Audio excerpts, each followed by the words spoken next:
Mark Twain é um dos meus autores favoritos e ele tem uma frase que ele diz o seguinte: eu não estou tão preocupado com a parte da Bíblia que eu ainda não sei. Eu estou mais preocupado com a parte da Bíblia que eu sei e ainda não estou praticando. Eu não estou tão preocupado com a parte da Bíblia que eu ainda não sei. Eu estou mais preocupado com a parte da Bíblia que eu já sei e não estou praticando. E eu acho que isso para mim e para você, tem que ser sempre um ponto na nossa mente, porque esse livro, gente, ele não é apenas um livro para entreter a sua vida espiritual. Esse livro é para transformar a nossa vida espiritual. Obviamente, para a sua vida ser transformada, você precisa ter contato com esse livro. E, infelizmente, para a maioria de nós, verdade seja dita, eu não quero ofender ninguém, eu só estou apenas constatando uma verdade. Esse livro é um excelente visitante, é uma coisa que nos visita aos domingos, né? A maioria de nós pegamos esse livro, fechamos ele no domingo, botamos na estante e só vamos pegar ele no domingo que vem quando saímos atrasados para a igreja ou quando lembramos de pegar. Mas esse livro tem o poder de transformar a nossa vida. E o que nós vamos fazer com esse livro agora? Nós vamos abrir esse livro, vamos estudar o que esse livro diz para nós. Nós estamos em 1º livro de Reis, capítulo 19, é onde nós vamos passar a manhã de hoje inclinados, estudando esse capítulo da Bíblia. Então, se você trouxe a sua Bíblia, abra a sua Bíblia em 1 Reis, capítulo 19, é um livro lá no Velho Testamento, e nós vamos estudar sobre a vida de um homem. Eu particularmente acredito que existem pelo menos 2 armas que o diabo pode usar para a nossa vida, para destruir a vida do crente. A primeira arma que o diabo usa é o pecado. Quando o diabo consegue nos fazer pecar, nos separa de Deus, isso quebra a nossa comunhão com Deus. Qualquer que seja o pecado, qualquer que seja o dano que você causa no seu relacionamento espiritual, isso é a primeira barreira. Mas existe uma segunda barreira, e nós estamos, na verdade, retornando ao conceito que eu já falei aqui outras vezes, o que nós vamos estudar hoje, que eu chamo de desânimo. 1 Reis, capítulo de número 19, nós vamos ler praticamente o capítulo todo, então preste atenção. A Bíblia diz: ora, Acabe contou a Jezabel tudo o que Elias tinha feito e como havia matado todos aqueles profetas à espada. Por isso, Jezabel mandou um mensageiro a Elias para dizer-lhe que os deuses me castiguem com todo rigor, se amanhã, nesta hora, eu não fizer com a sua vida o que você fez com a deles. Elias teve medo e fugiu para salvar a vida. Em Berseba de Judá, ele deixou o seu servo e entrou no deserto, caminhando um dia. Chegou a um pé de esta, sentou-se debaixo dele e orou, pedindo ao Senhor: já tive bastante, Senhor, tira a minha vida, eu não sou melhor do que os meus antepassados. Depois se deitou debaixo da árvore e dormiu. Alguma vez você já chegou do trabalho assim em casa, pedindo a Deus: ok, Deus, chega, time off, eu preciso de um tempo, e você simplesmente se deita e dorme de tão deprimido que você está? Isso está acontecendo com ele. De repente, verso 5, de repente, o anjo tocou nele e disse: levante-se e coma. Elias olhou ao redor, e ali junto à sua cabeça havia um pão assado sobre brasas quentes e um jarro de água. Ele comeu, bebeu e deitou-se de novo. O anjo do Senhor voltou, tocou nele e disse: levante-se e coma, pois a sua viagem será muito longa. Então ele se levantou, comeu e bebeu, e fortalecido com aquela comida, viajou 40 dias e 40 noites, até chegar a Horebe, o monte de Deus. Ali entrou numa caverna e passou a noite. E a palavra do Senhor veio a ele, dizendo: o que você está fazendo aqui, Elias? Verso 10, ele respondeu: eu tenho sido muito zeloso pelo Senhor, o Deus dos exércitos. Os israelitas rejeitaram a tua aliança, quebraram os teus altares, mataram os teus profetas à espada. Eu sou o único que sobrei, e agora também estão procurando matar-me. Alguma vez você já se sentiu assim, como se você fosse a única pessoa que se importa? O Senhor lhe disse: saia e fique no monte, verso 11, na presença do Senhor, pois o Senhor vai passar. Então veio um vento fortíssimo que separou os montes e esmagou as rochas diante do Senhor. Mas o Senhor não estava no vento. Depois do vento houve um terremoto, mas o Senhor não estava no terremoto. Depois do terremoto houve um fogo, mas o Senhor não estava nele. Depois do fogo houve um murmúrio de uma brisa suave. Quando Elias ouviu, puxou a capa para cobrir o rosto, saiu e ficou à entrada da caverna. E uma voz lhe perguntou: o que você está fazendo aqui, Elias? Ele respondeu: tenho sido muito zeloso pelo Senhor, o Deus dos exércitos. Os israelitas rejeitaram a tua aliança, quebraram os teus altares, mataram os teus profetas à espada. Eu sou o único que sobrou, e agora também estão procurando matar-me. O Senhor lhe disse, verso 15, volte pelo caminho por onde veio, e vá para o deserto de Damasco. Chegando lá, unja Azael como rei da Síria. Unja também Jeú, filho de Ninsi, rei de Judá, e unja Eliseu, filho de Safate, de Abel-Meolá, para suceder a você como profeta. E aí agora vamos pular alguns versos. No verso 19 a Bíblia diz: então Elias saiu de lá e encontrou Eliseu. Ele estava arando com 12 parelhas de bois, estava conduzindo a 10ª parte de parelhas. Elias o alcançou e lançou sua capa sobre ele. E o verso 21 diz: e Eliseu voltou, apanhou a sua parelha de bois e os matou. Queimou o equipamento de arar para cozinhar a carne e deu ao povo e eles comeram. E o final do verso 21 diz: depois partiu com Elias, tornando-se o seu auxiliar. Esse é o capítulo 19. Hoje você pode dizer, li um capítulo inteiro da Bíblia na igreja. Mas como eu estava dizendo, o diabo ele tem 2 armas para desafiar os crentes. A primeira arma chama pecado. Todas as vezes que o diabo faz você errar, todas as vezes que o diabo faz você pecar, ele quebra a sua comunhão com Deus. Mas existe uma segunda arma, como eu estava falando, que é o que eu estou chamando hoje pela manhã de desânimo. Algumas pessoas elas vão de desânimo em desânimo, em desânimo, em desânimo, e assim elas vão vivendo a sua vida toda. Em alguns momentos, eu quero fazer uma separação aqui, em alguns momentos o desânimo, ele pode se tornar, muitas vezes, pior em termos de consequências do que um próprio pecado. Porque quando você peca, você sabe que você errou o alvo, você sabe que você fez alguma coisa errada, você sabe que precisa se consertar. Mas normalmente o desânimo na nossa vida é fruto de uma situação ou de circunstâncias que vem se prolongando por muito tempo. E quando você não vê a solução para aquilo, primeiro você fica irritado, depois você fica frustrado, depois você fica triste, então você chega a um estado de desânimo, que é aquele estado quase depressivo, aquele estado onde você simplesmente não acredita que aquela situação, aquela circunstância pode mudar na sua vida e vai ser sempre daquela forma. Desânimo é quando está tudo errado, é quando você não gosta de ninguém e a culpa é de todo mundo. Alguma vez você já sentiu assim? Você não gosta de ninguém e a culpa é de todo mundo. Às vezes o desânimo acontece na nossa vida porque nós estamos tentando mudar uma situação na nossa vida e aquela situação permanece a mesma, talvez no seu trabalho, talvez no seu casamento, talvez na sua própria vida espiritual, talvez na sua igreja, talvez com as pessoas ao seu redor, e você simplesmente está desanimado. Você chega em casa querendo desistir, você quer jogar a toalha, quer ir assim como Elias fez, quer ir debaixo de uma árvore e dormir, e você está orando dizendo: Senhor, por favor, tira a minha vida que eu não aguento mais. Eu não aguento mais essa situação, eu não aguento mais essa pessoa, eu não aguento mais essa circunstância sobre a minha vida. Desânimo, gente, é uma resposta que nós damos. Normalmente é um estado de estresse, que o nosso corpo reage emocionalmente, por N motivos. E às vezes é mais fácil você entender o desânimo quando o desânimo ele é fruto de uma coisa ruim que está acontecendo na sua vida. Mas muitas vezes o desânimo e o desgaste na nossa vida pode vir através ou imediatamente depois de vitórias. E isso é uma coisa que ninguém prepara a gente. Muito do nosso desânimo, muito do nosso desgaste pode acontecer exatamente após algumas das nossas maiores vitórias. Porque é exatamente isso que está acontecendo na vida de Elias.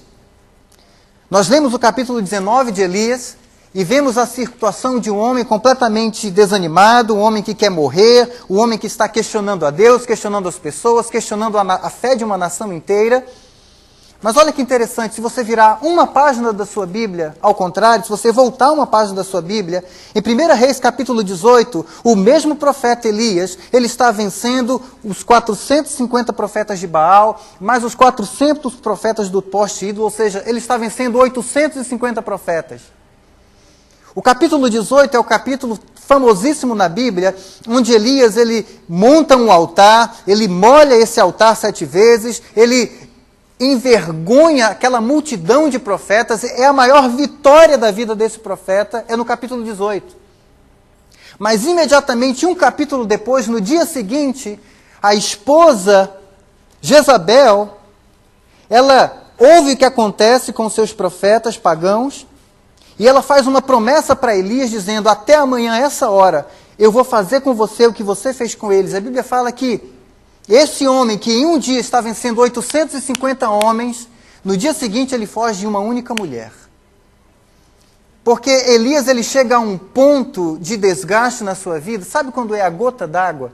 Sabe quando você está em casa e parece que alguma coisa te tira do sério, quando você para pensar, aquilo não era nem algo tão grande, mas porque aquilo vem sendo acumulado na sua vida por tanto tempo, aquela específica situação que aconteceu com você, que às vezes nem é tão grande, faz você simplesmente estourar e ficar desanimado.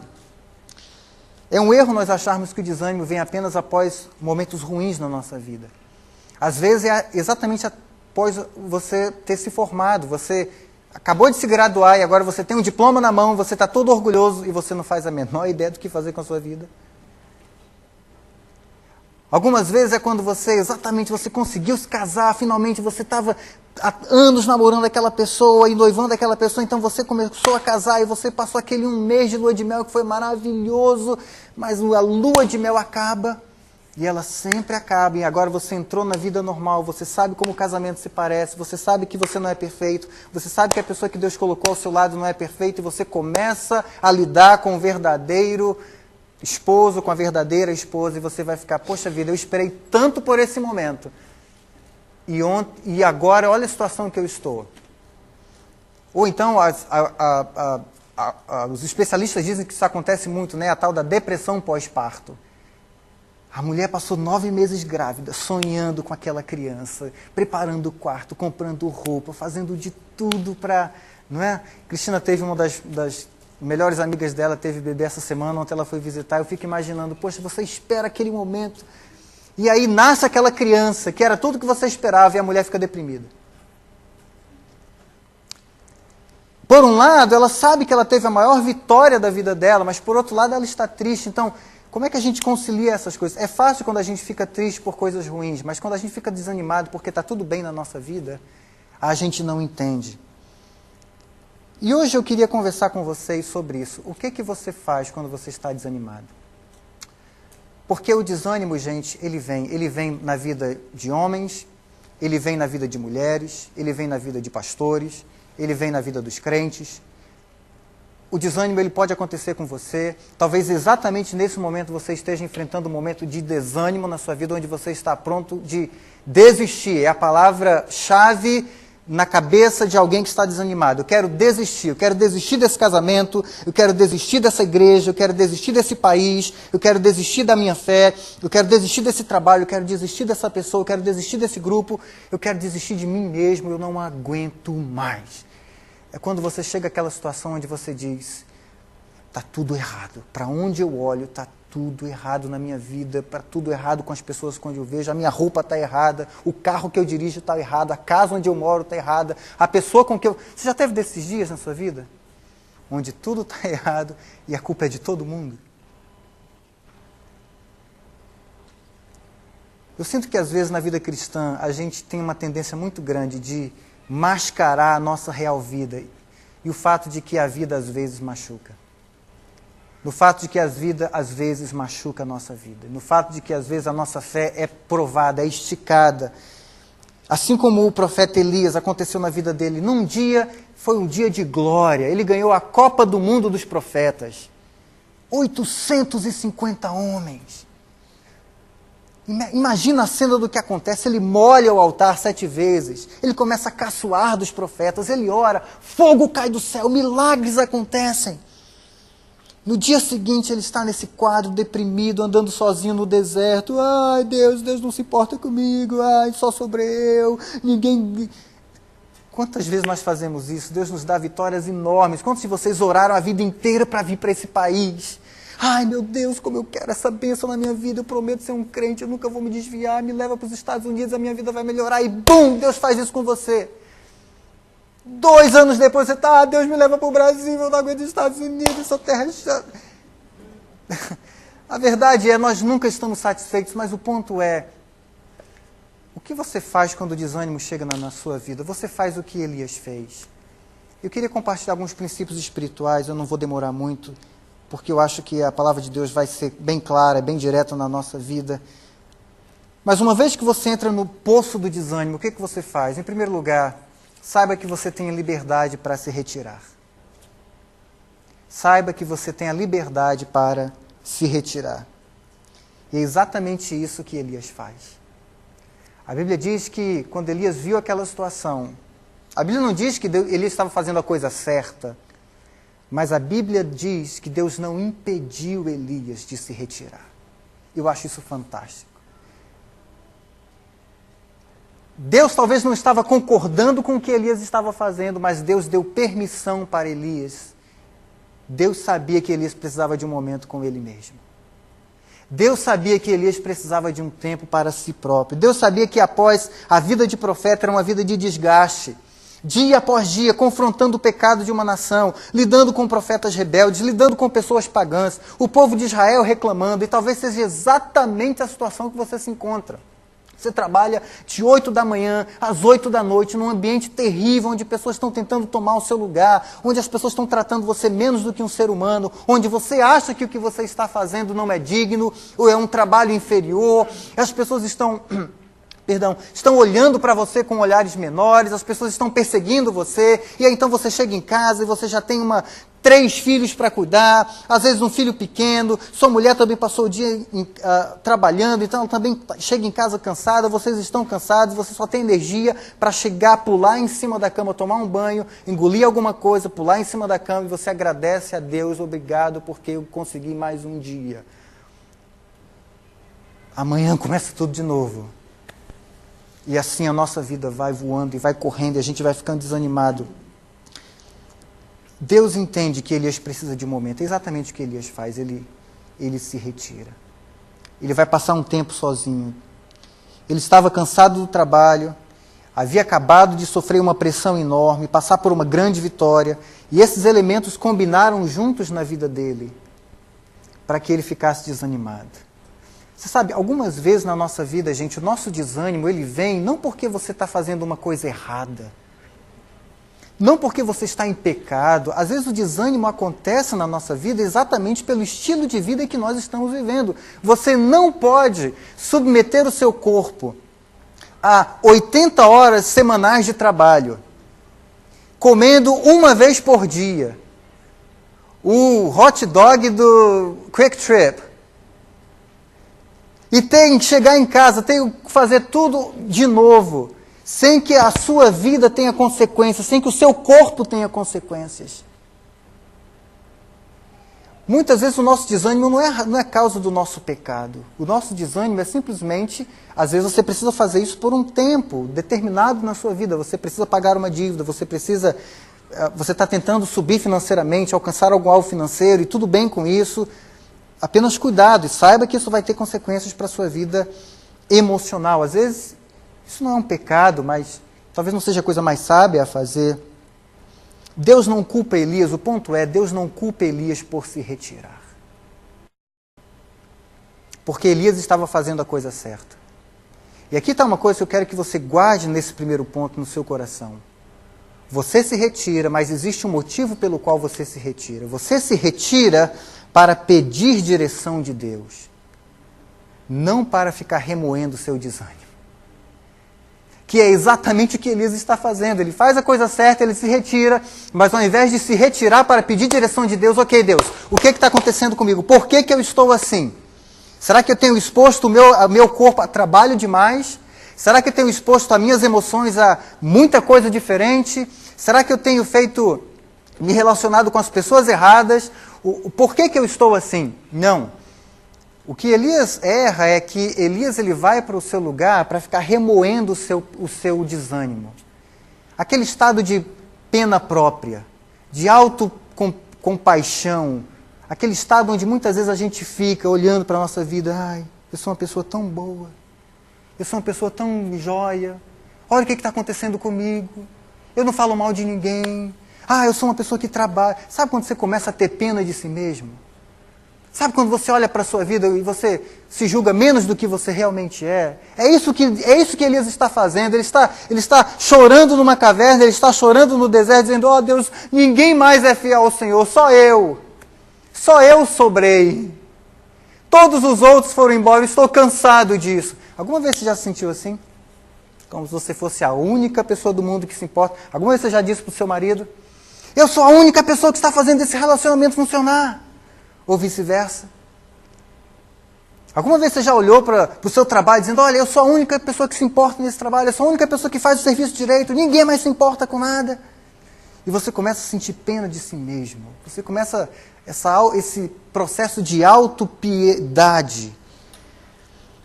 Você fica culpando os outros, fica achando culpado, sentindo raiva do mundo, com inveja dos outros. Mas minha vida é assim porque eu tive um pai assim. Fulano não tem a vida assim porque... mas se eu fosse bonita como fulano. Se eu fosse... E a gente começa a olhar para a grama, né, como a gente fala, né, para a grama do vizinho, que é sempre mais verde. E aí é como alguém fala, né, se a grama do vizinho parece mais verde, que tal você começar a aguar a sua? Porque a grama do vizinho é mais verde porque ele está botando água. Se você começar a aguar a sua também, ela vai ficar verde. O problema é que a gente olha para a vida das pessoas e a gente quer começar onde elas estão terminando. Não é verdade? É muito comum a gente ouvir aqui no Brasil, poxa, fulano, o negócio dele, Deus abençoou o negócio dele. Pô, do nada, cara. Pô, do nada. O cara chegou aqui ontem nos Estados Unidos. Do nada... Como se o cara estivesse lá, vou acordar 10 horas da manhã, do nada eu vou ser rico amanhã. Do nada. Não esquece que o cara acordava 4 horas da manhã, trabalhava até 8 da noite, fazendo curso, 2, 3 empregos, e para tudo na sua vida é assim. Não só financeiramente, para a sua vida espiritual. A gente olha para as pessoas que a gente admira espiritualmente e fala, poxa, fulano tem uma vida espiritual tão firme, tem um casamento tão bom, do nada. E as horas de investimento em oração como casal juntos, férias juntos, investimento na família, tempo com a palavra de Deus, tempo em oração juntos, tempo perdoando um ao outro, as brigas que tiveram que acontecer, os entendimentos que tiveram que acontecer para que aquele casal fosse um casal forte hoje em dia. São as coisas que ninguém vê que nos levam para os lugares onde nós queremos chegar. E Elias agora está ali. Primeira coisa é, você tem a liberdade para se retirar. Em segundo lugar, você então, Elias, tem a oportunidade de ouvir a voz de Deus. Em segundo lugar, você tem a oportunidade de ouvir a voz de Deus. É exatamente isso que está acontecendo, o que Deus está dizendo a respeito do seu desânimo. E esse é o ponto principal, gente, porque seja o seu desânimo por uma razão legítima ou não, quem vai dizer isso não é você, quem vai dizer isso é Deus. E por isso você se retira para ouvir a voz de Deus. Não para se remoer no seu desânimo. Não para ficar olhando para a vida dos outros e falar, fulano é tão feliz. Mas também, se eu tivesse a vida que ele tem. Já falou isso? Já pensou isso? Eu já falei isso, eu já pensei isso. Fulano está sempre feliz. Mas se eu tivesse a vida que ele tem. São as coisas que a gente não vê que nos levam para os lugares onde todo mundo quer chegar. O que Deus diz a respeito do seu desânimo? Deus está dizendo para você, ok, o seu desânimo é válido porque você está sendo perseguido. O seu desânimo é válido porque existe uma tribulação sobre você agora. Eu permiti isso acontecer na sua vida por um determinado período de tempo, então aguenta firme, mas isso é válido. Tudo bem, você está desanimado, você perdeu um parente querido, é válido. Existem desânimos que são válidos. Eu não estou dizendo que desânimo ele é sempre inválido. O desânimo é inválido se você ficar na caverna do desânimo ali, remoendo o que está acontecendo com você.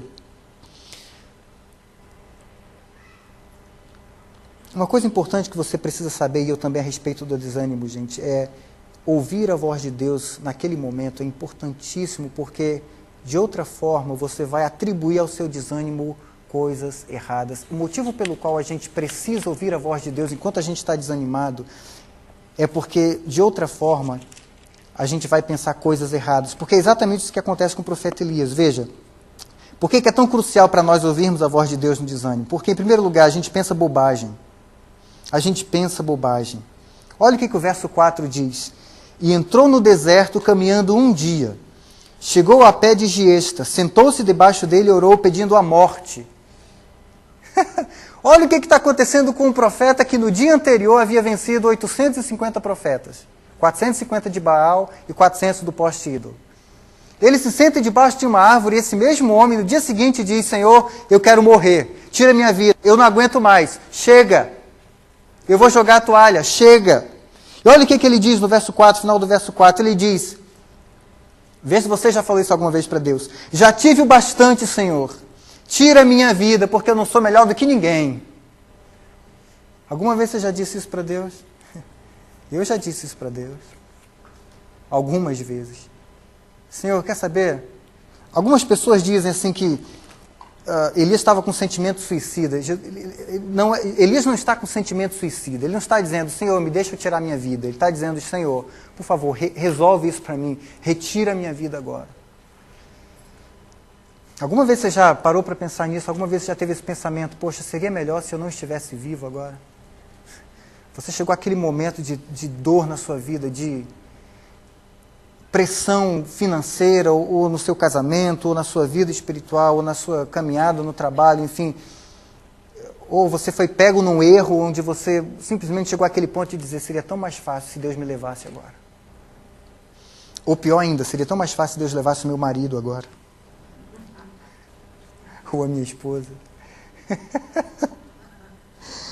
Vai. Obviamente eu nunca pensei nisso, querida. Então, você pode ficar tranquila. A gente pensa bobagem. Elias diz, acaba com a minha vida agora, Senhor. Acaba a minha vida agora. Isso não é bobagem. A gente fala besteira. A gente fala coisa que depois se arrepende. A gente fala de pessoas inocentes. A gente fala de gente que não tem nada a ver com o nosso problema. Na verdade, quando a gente está feio por dentro, tudo fica feio lá de fora. Não é verdade? Quando a gente está feio por dentro, tudo fica feio do lado de fora. Quando a gente está desanimado, alguém passa pela gente e não dá bom dia, a gente já pensa, aquela pessoa me odeia. Na verdade não é. Às vezes a pessoa estava distraída na cidade, passou por você, eu estava conversando com outra pessoa e às vezes nem é aquilo que você parou para pensar. Primeiro porque a gente pensa bobagem, por isso é importante ouvir a voz de Deus. Quando você está desanimado, os pensamentos eu tenho que desistir desse casamento, eu vou desistir dessa igreja, eu vou desistir desse relacionamento, eu vou desistir do Senhor, eu vou abandonar a fé, não há solução para o meu problema agora. Uma segunda coisa que a gente tem que fazer para ouvir a voz de Deus, porque a gente precisa ouvir a voz de Deus, é porque a nossa perspectiva de Deus, de nós, de Deus, dos outros, ela fica completamente distorcida. Completamente distorcida. É isso que acontece. No verso 4, Elias está dizendo, eu sou um fracasso, como os meus antepassados foram um fracasso. Olha a avaliação que ele faz dele mesmo, eu sou um fracasso. Eu não sirvo para nada. Só eu sobrei, ele usa essa frase no verso 4, no verso 3, só eu sobrei. Só eu sobrei. O terceiro motivo é porque a gente comete injustiças.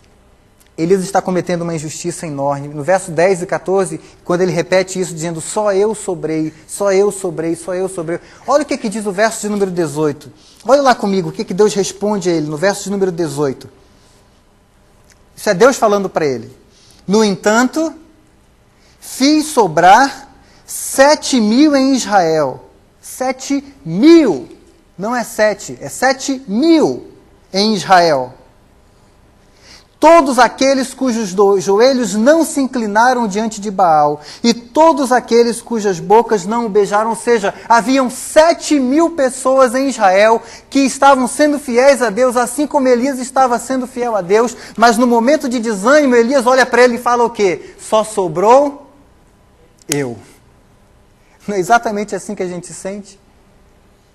Só sobrou eu, só eu me importo com essa família. Só eu que me importo com essa igreja. Ah, só eu que me importo com esse casamento, só eu que me importo com essa empresa, só eu que faço as coisas direito, quando na verdade, se você olhar ao seu redor, você vai ver que tem um bando de gente. 7.000 em Israel que continuavam sendo fiéis a Deus e não correram, ficaram para lá. Você vai ver que você não está sozinho. A gente comete injustiças. E eu quero concluir falando sobre 3 promessas que Deus nos faz. Quando nós estamos desanimados, isso acontece com Elias quando ele entra naquela caverna. Eu acho muito interessante que na verdade, Elias não foi para a caverna. Elias foi para o deserto. Deus, ele faz Elias comer para ter energia. Então ele anda 40 dias, 40 noites, através do deserto. E ele vai para o Monte Horebe. Ele vai para o Monte Horebe.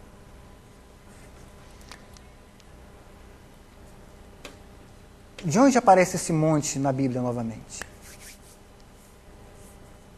Esse monte é um monte famoso, Monte Horebe. Foi lá onde Moisés foi chamado por Deus. É lá onde Moisés ele vê uma sarça, uma árvore, um arbusto que pegava fogo e não se consumia. E essa informação, eu quero que você guarde essa informação, porque ela vai ser importante daqui a pouco para a gente. 3 promessas de Deus para quando estamos desanimados. Primeira promessa, eu estou mais perto do que você pensa. Vamos repetir isso juntos? Eu estou mais perto do que você pensa? Ok, Jerry, pode passar o slide, por favor? A gente chegar lá, eu quero que você repita essa frase comigo. Eu estou mais perto do que você pensa. One more. Thank you very much. Vamos lá, vamos repetir isso juntos? Eu estou mais perto. Mais uma vez. Só as mulheres. Eu estou mais perto do que você pensa. Mulheres, mais uma vez. Eu estou mais perto do que você pensa. Acho que para as mulheres acreditar é mais difícil, não sei. Eu estou mais perto do que você pensa. 3 promessas de Deus para você quando você está desanimado. Eu estou mais perto do que você pensa. Porque às vezes nós pensamos que Deus está longe, Ele não está. O verso de número 7, a Bíblia diz: Elias se deitou debaixo da árvore e caiu no sono. De repente, um anjo tocou nele. É interessante que a Bíblia não diz que um anjo apareceu. A Bíblia diz que o anjo já estava lá.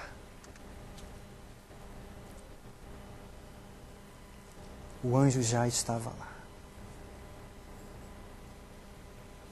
Mesmo que Elias não conseguia ver, Deus estava lá com ele.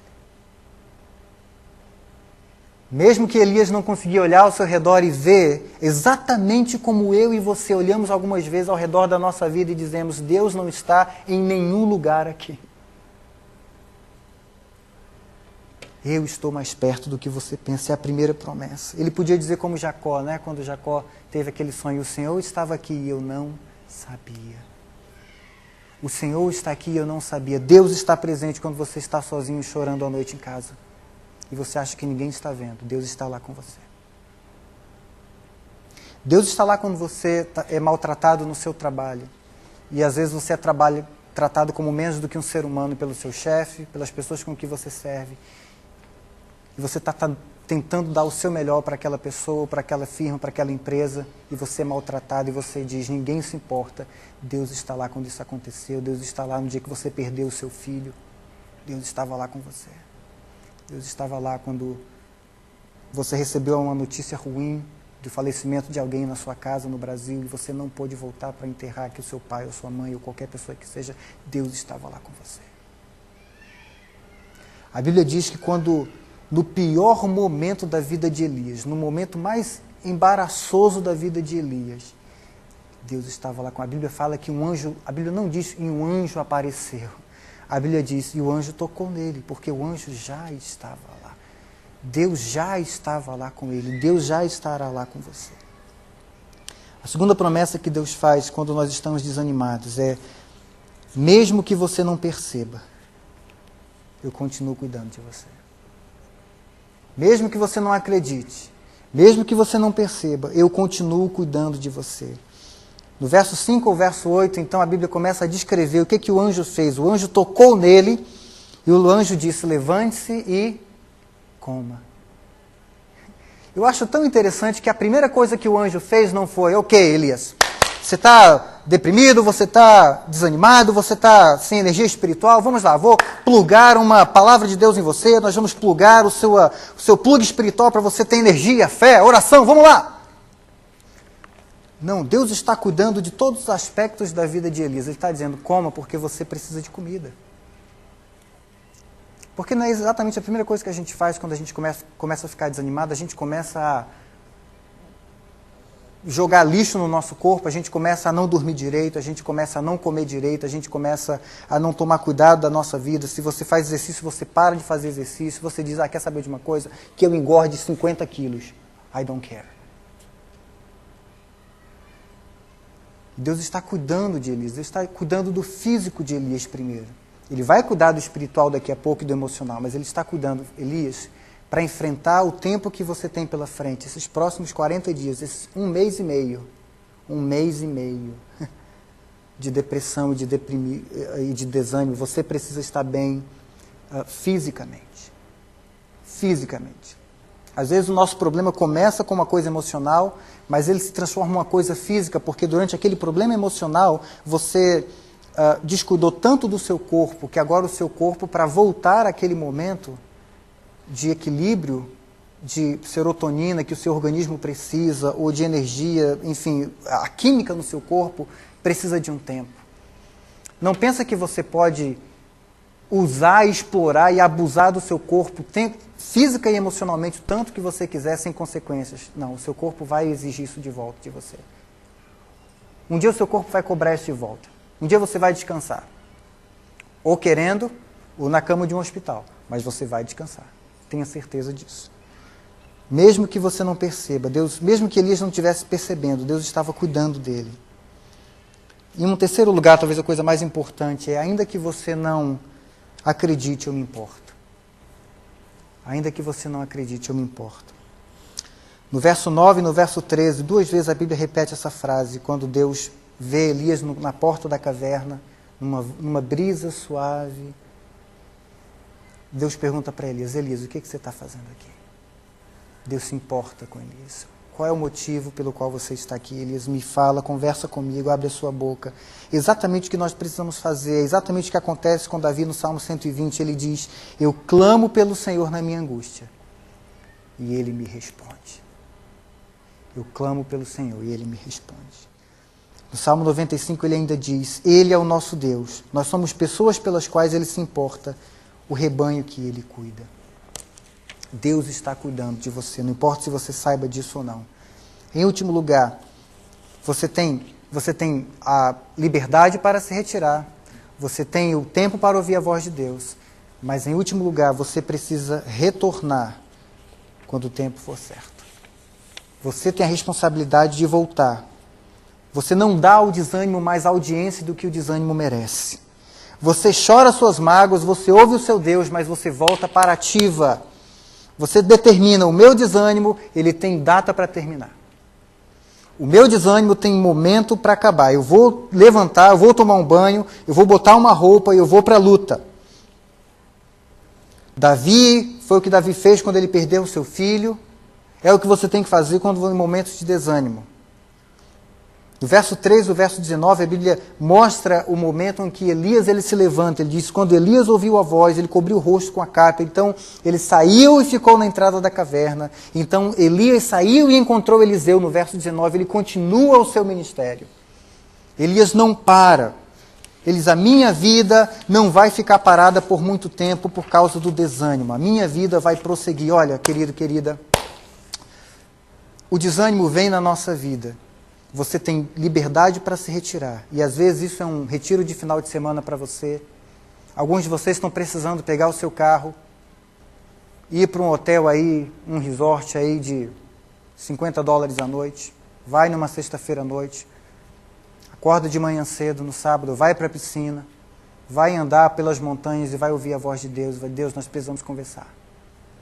Alguns de vocês precisam deixar o seu marido em casa ou sua esposa em casa, pegar o seu carro e dirigir para um parque ir para perto de um lago e dizer: Deus, nós precisamos conversar.